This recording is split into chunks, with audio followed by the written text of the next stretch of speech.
Hello student, today we shall start our chapter 9 of history portion, medieval period, मध्यकालीन युग.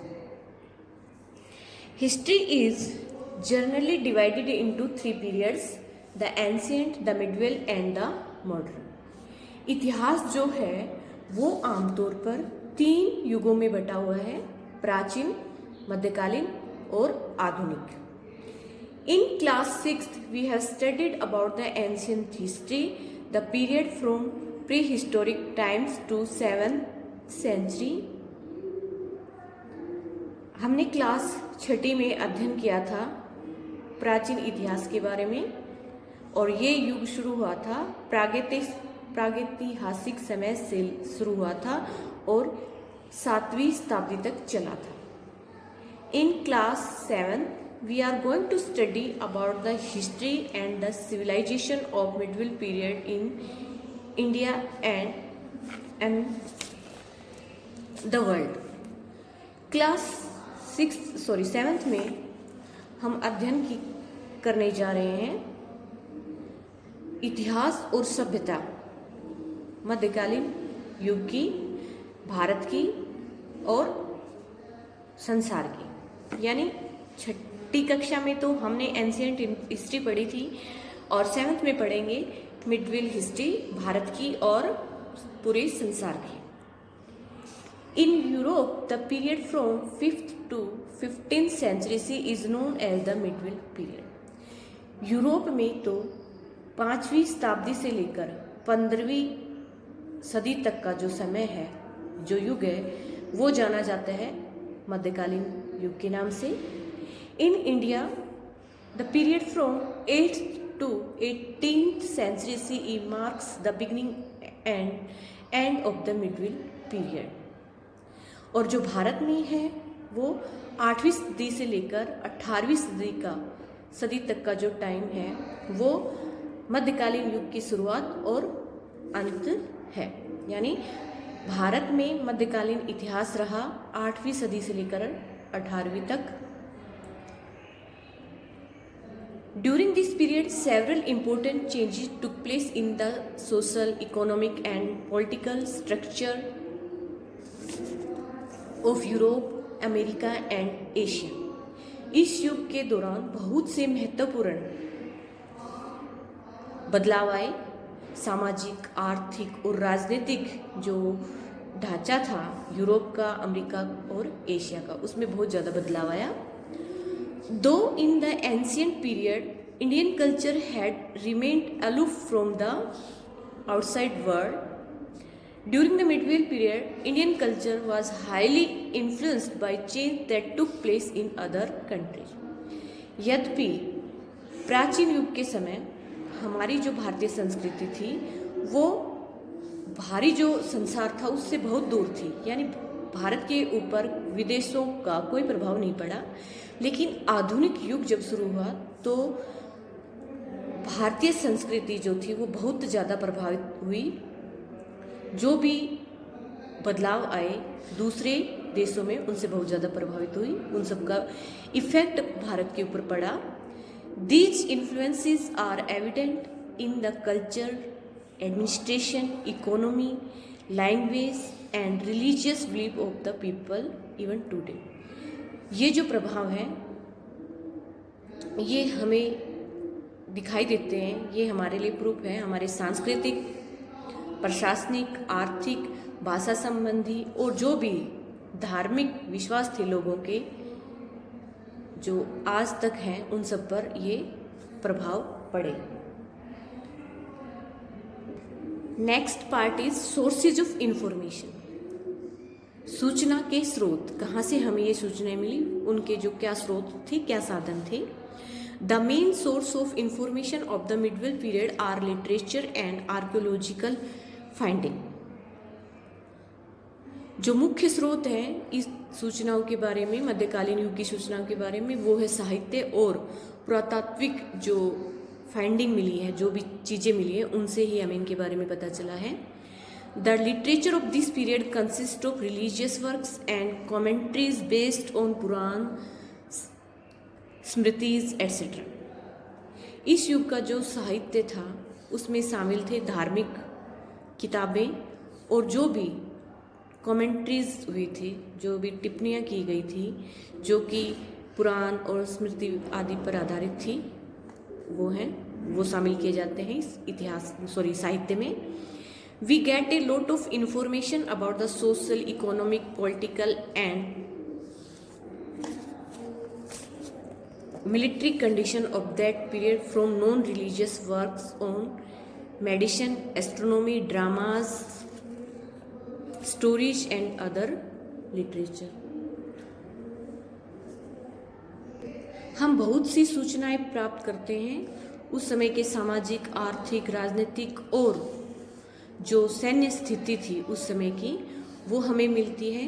गैर धार्मिक जो वर्क्स थे, गैर धार्मिक जो किताबें थी, जो मेडिसिन के ऊपर, दवाई पे आधारित थी, खगोल पर, नाटकों पर, कहानियों पर, या और जो दूसरे साहित्य थे उन पर, उनसे हमें इन चीज़ों के बारे में मिलता है कि ज्ञान।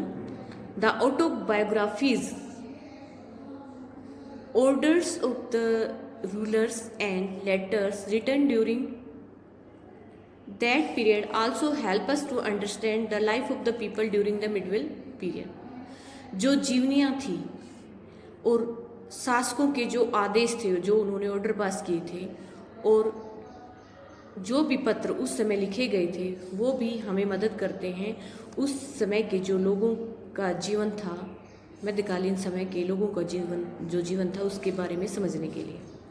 For example, Prithviraj Raso written by Chand Bardai throws light on the administration and the life of the people in North India during the reign of Prithviraj Chauhan. उदाहरण के लिए पृथ्वीराज रासो जो कि पुस्तक लिखी गई थी चंद बरदाई द्वारा, वो प्रकाश डालती है उस समय के प्रशासन और जो लोगों का जीवन था उत्तर भारत में पृथ्वीराज चौहान के शासन के दौरान, उसके ऊपर प्रकाश डालती है ये पूरी कहानी Prithviraj Raso. Next, Muslim rulers encouraged the writing of historical accounts, and well-known works of history of this period are Tehqiq-e-Hind, Al-Biruni, Ain-e-Akbari और Biography of Akbar Abul Fazl etc., which were written mainly in Persian. जो मुस्लिम शासक थे उन्होंने जो ऐतिहासिक खाते लिखे गए थे उनको बहुत ज़्यादा प्रोत्साहित किया, और जो बहुत ही प्रसिद्ध वर्क थे उस समय के, उस युग के, वो हैं तहकीक-ए-हिंद जो कि अल-बरूनी ने लिखी, आइन-ए-अकबरी या अकबर की जीवनी जो अबुल फजल ने लिखी, आदि ऐसे वर्क्स थे जो मुख्यतः फारसी भाषा में लिखे गए थे। The travel accounts of foreign visitors like Ibn Battuta, Marco and Bernier are also important sources of information about that time. जो विदेशी खाते थे,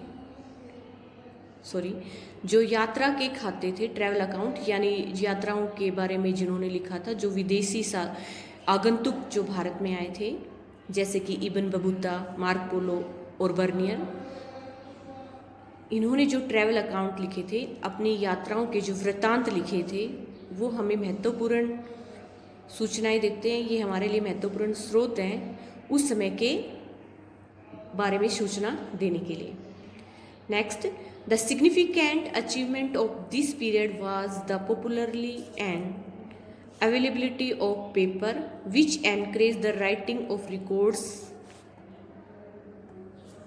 The significant achievement जो बहुत ही महत्वपूर्ण उपलब्धि थी इस युग की, वो थी कागज की बहुत ज़्यादा मात्रा में उपलब्धता होना और कागज की बहुत ज़्यादा प्रसिद्धि होना, और इसी की वजह से जो लिखे जाते थे उनका रिकॉर्ड रखा जा सकता था। इस बात को बहुत ज़्यादा प्रोत्साहित किया। यानी कागज़ था, उस कागज़ की अवेलेबिलिटी हो गई थी, कागज़ की खोज हो गई थी, जिसकी वजह से राइटिंग आराम से लिखी जा सकती थी, कुछ भी इससे ही राइटिंग को बहुत ज़्यादा एनकरेजमेंट मिला। Rulers, temples and monasteries collected these manuscripts which are major sources of information about this period. शासकों ने, मंदिरों ने और मठों ने इन हस्तलिपियों को इकट्ठा किया और जो बहुत ही महत्वपूर्ण मुख्य स्रोत थे इस युग की सूचनाओं को प्रदान करने के लिए। यानी राजाओं ने, मंदिरों ने और मठों में जो थे उन्होंने इन हस्तलिपि जो भी हाथ से लिखा हुआ काम था उनको इकट्ठा किया और यही आज हमारे लिए महत्वपूर्ण सोर्स है इंफॉर्मेशन की। Historical records of that period exist in A variety of languages. ऐतिहासिक जो खाते हैं, इतिहास के बारे में जो भी चीज़ें हैं उस युग की, वो अलग अलग भाषाओं में विद्यमान है। Over a period of time, they have undergone various changes in grammar, vocabulary and meaning or interpretation of different words. समय के साथ साथ इनमें बहुत से बदलाव आए हैं, व्याकरण में, शब्दकोश में, अर्थ में और उनकी व्याख्याओं में, अलग अलग शब्दों की व्याख्याओं में बहुत से बदलाव आए हैं। For example, the word Hinduism is referred by some people as a place where Hindus live. उदाहरण के लिए गलत पढ़ दिया मैंने। For example the word Hindustan is referred by some people as a place where Hindus live. उदाहरण के लिए जो हिंदुस्तान शब्द है वो कुछ लोग इसको मानते हैं वो स्थान जहाँ पर हिंदू रहते हैं। But today many people have taken an exception to the word and want to refer to it as India only. लेकिन बहुत से जो लोग हैं इसको अपवाद के रूप में मानते हैं शब्द को और चाहते हैं कि इस शब्द को सिर्फ एक भारत के रूप में ही समझा जाए। According to our constitution the name of our country is India, that is Bharat. हमारे संविधान के अनुसार हमारे देश का नाम है इंडिया, जो कि अर्थात भारत है। Hence, terms that are used in different contexts at different times take into account the cultural, social and political conditions. इस कारण जो टर्म्स होते हैं, जो अलग अलग कंटेस्ट में, अलग अलग संदर्भ में इनको समझा जाता है, अलग अलग समय पर ये इनको माना जाता है सांस्कृतिक, सामाजिक और राजनीतिक स्थितियों में। यानी ये टर्म भी अलग अलग रूप में इस्तेमाल की जाती हैं। दो manuscripts provide a lot of useful information to historian, yet the fast pace of development during this period makes their job quite tough.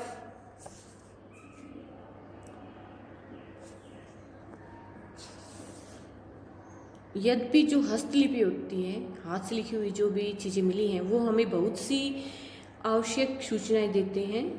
हमें नहीं, इतिहासकारों को, सभी को बहुत ही आवश्यक सूचना देते हैं। फिर भी जो बहुत तेज गति से जो विकास हुआ इस युग में, उसने इस कार्य को बहुत ही टफ बना दिया, कठिन बना दिया। The movement of people in search of opportunities. Again, the movement of people in search of opportunities resulted in exchange of ideas regarding agriculture, weaving, food, etc. The movement of people, यानी लोग एक स्थान से दूसरे स्थान पर चल ले जाते थे अवसरों की तलाश में। इसका परिणाम ये हुआ कि आपस में विचारों का आदान प्रदान हुआ, कृषि से संबंधित, बुनाई से संबंधित, भोजन आदि से संबंधित। यानी लोग जब एक स्थान से दूसरे स्थान पर जाने लगे, उनका मूवमेंट शुरू हुआ, तो विचारों का भी आदान प्रदान शुरू हो गया हर क्षेत्र में। Many ranks and differentiation emerged in the society, और इससे बहुत से पद और भेदभाव समाज में उभर कर आए।